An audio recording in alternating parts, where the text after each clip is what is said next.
Hola, soy Leo Messi y este es mi video. Espero que les guste. Where I belong. Everyone could break my heart, but I try my best to not fall apart.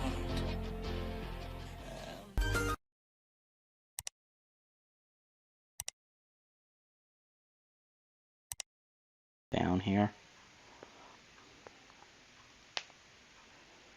So when I rotate it, it's going to look like this. And to make it a little bit nicer, I can probably just rewrite those in the proper orientation. So you're going to have an H there, an OH there, H there, and an H there. And then I can do the same thing on the bottom. It's got an OH there, OH there, H, and OH there. So then when I number these, this is going to be 1, 2, 3, 4, 5, and 6. And then since your last chiral center that's going to be furthest away from your carbonyl is going to be number 5, so I'm going to call this 5 prime here. This oxygen atom is going to be the one that's going to be attacking. So put a star there and put a star right there. So that oxygen is going to be the one that's going to be attacking that carbonyl to make a cyclic chain. Now make sure I have this oriented properly so that it can attack. So I'm going to make in the form of a 6-membered ring. So start out from here.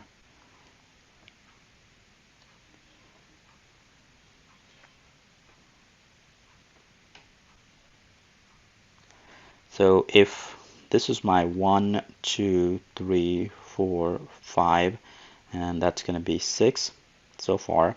And obviously you know at 1 you got this carbonyl group, and then orient your H and OH just like how you see it here. So in number 2 your H is pointed up and your OH is pointed down. In number 3 your OH is pointed up and H is pointed down. On number 4 your OH is pointed down and H is pointed up. And number 5, just like how you have it here so far, the OH is pointed down, H is pointed up, and then this is going to be number 6 right there, CH2OH. And remember, if I change the color here, the OH on the number 5, this OH and this carbon right there, they are going to be the one that's going to be attacking one another to make a cyclic 6-membered pyranose ring. Now, they're not really at the proper orientation, or you can say the OH is not closer to that carbonyl. So what I'm going to do is I'm going to rotate this part of the molecule.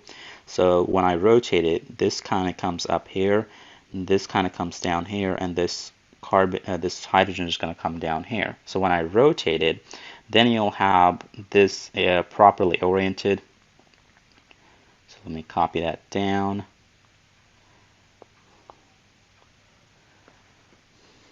And I'll erase just a part of it.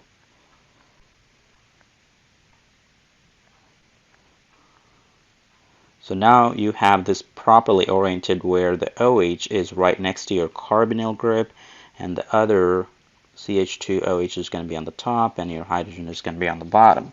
So now at this point what's going to happen, this oxygen is going to be doing a nucleophilic attack. I'm not really going to talk about the mechanism, but just roughly does the nucleophilic attack on the carbonyl. This comes out and you make a cyclic ring. So I'll just go ahead and make a cyclic ring now instead of just going through the mechanism.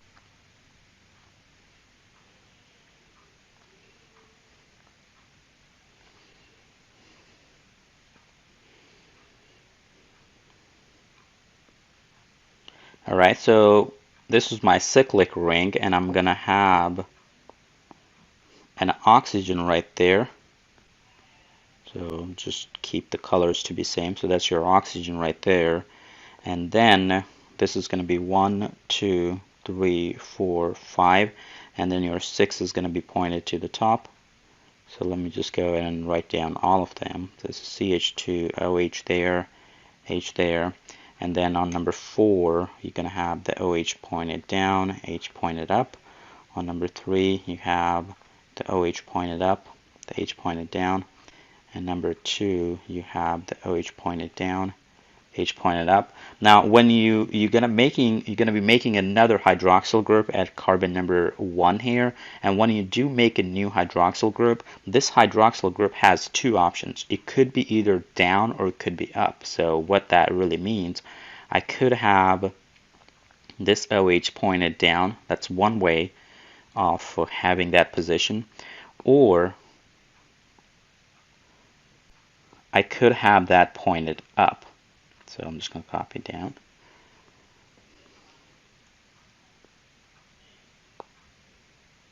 So it doesn't really have a 50-50 shot, but it has almost a 50-50 shot where the OH and the H could be either pointed down or the up. So when you get this, you kind of get two different types of isomers. Now, everything else is kind of oriented same way, going from 2, 3, 4, 5. It's only going to be the position at the first carbon. So this first carbon is going to be called an anomeric carbon. Now, if your OH is pointed down in this particular case, the way you tell whether it's going to be an alpha or beta, if your OH is pointed down, like we have here, so in reference to your CH2OH, so those are the two groups you're going to be looking into when you're trying to figure out whether you have an alpha or a beta anomer. So if they are trans to one another, where OH is pointed down and the CH2OH is pointed up, so they're trans to one another or opposite to one another, then you call that alpha anomer. So we know this is going to be in a D-glucose, and since it's a D-glucose, it's on the top of that it's an alpha, so I'm going to write down alpha D-glucose.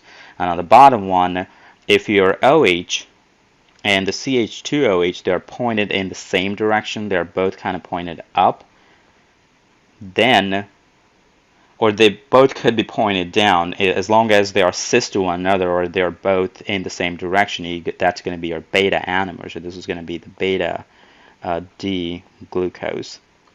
Now, remember we started out with a D-glucose. If I go back here, because your last chiral hydroxyl group at the last chiral carbon is going to be on the right side, and that's how you know it's a D-glucose. But let's say if you were actually given an Haworth projection, how would you really know if it's a D sugar or an L sugar without kind of opening it up and going back to the open chain?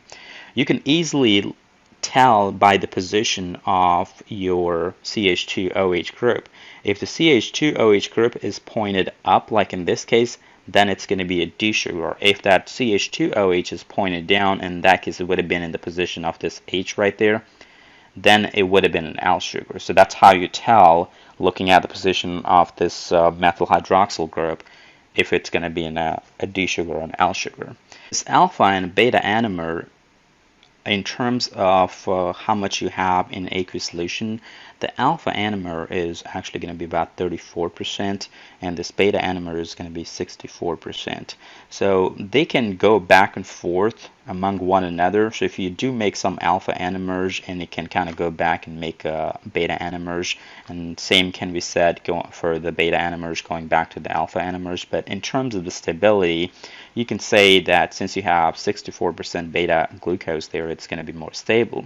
And you can convert one alpha to beta in reverse by just opening up the ring and closing back up, because when you close back up, it's got a 50-50 shot on what type of anomer it's going to make. And that particular process is called a mutarotation. So I'm going to talk about what mutarotation is. So if I have, let me just copy these down here. So if I have an alpha anomer, I can first of all open it up. So what I really have to do to open it up, I would get to break this bond right there. So when we break this bond, I can probably just copy this thing down again and just have this broken up.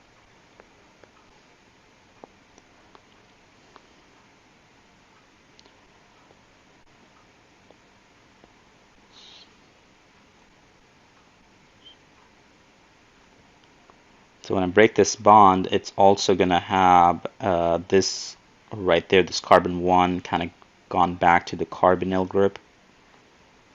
and you're going to have an OH there. So when you close this back in, and it can go back either again the alpha or the beta, and that's how you can convert the alpha to the beta and back and forth.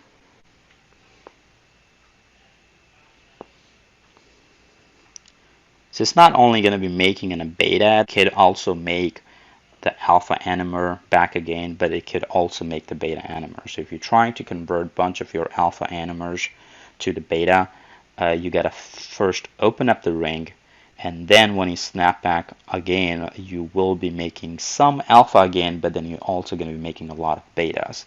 So that's just interconversion between the alpha anomer to the beta anomer, is just called the mutual rotation. Okay, so let's talk about another sugar. This is the L-fructose I have. So I'm going to try to do this one quickly. So first of all,